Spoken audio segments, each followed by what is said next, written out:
Society had never been comfortable for Fitzwilliam Darcy.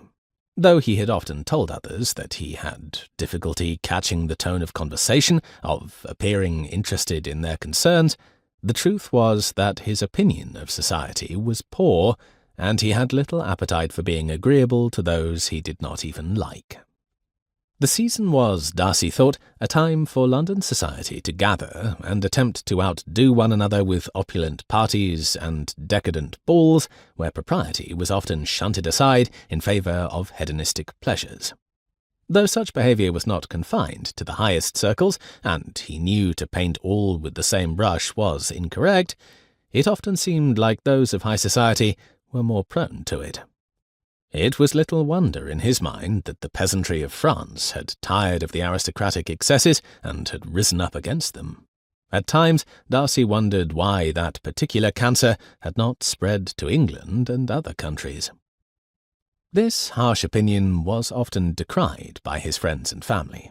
His cousin, Colonel Fitzwilliam, claimed that there were relatively few who descended to such depraved depths. Darcy could not argue otherwise, for he knew his cousin was correct. But that did not eliminate his distaste for most society, for in any guest list there was almost always someone he found objectionable. Invariably, those persons would attach themselves to his side, eager for an acquaintance with the Darcy of Pemberley, or the loftier connection to his uncle the Earl.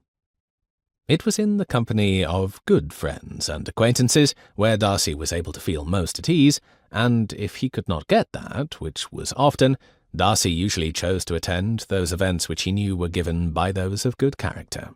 At least there he knew the entertainments would be acceptable, and the general behaviour would not be degenerate.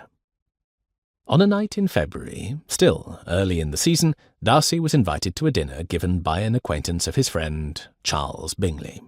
Or perhaps his former friend. Darcy hardly knew at present. He was grateful for the fact that Bingley and his sisters, especially the younger, were absent, for if they had been in attendance, Darcy would have been obliged to decline. As it was, though Davidson was, like Bingley, a man who had risen from his family's roots in trade, Darcy knew that he was a good man, and that he would only invite those of the highest character. There were more than 30 people in attendance. Darcy thought he had been introduced to them all, but he did not have a head for remembering names, and he spent the evening speaking to several others who he knew would not become closer acquaintances. But because they were good people, he was able to tolerate the conversations, whereas he was less able to converse with most earls with any equanimity. Throughout the evening, one young woman had caught his eye. She was pretty and petite, her long mahogany locks tied up in an elegant knot, her eyes dark and mysterious. But it was not the young lady's looks which drew his attention, nor was it her conversation, though he thought she was quite intelligent, regardless of his not having spoken with her. Rather, there was something about her which drew his notice, something he could not quite define.